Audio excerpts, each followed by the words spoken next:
Start camera action.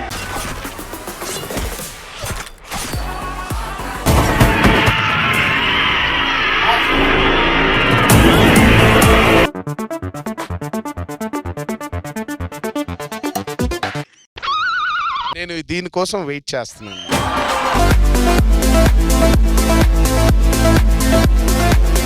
మీకు పండుగ తమ్ముళ్ళు రెడీ అయిపోయింది తమ్ముళ్ళు.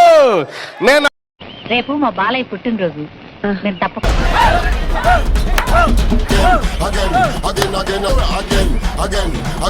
మా మమ్మీ డాడీ బ్లెస్సింగ్సే లేకపోతే నేను ఇంత వాడిని అయ్యేవాడిని కాదు.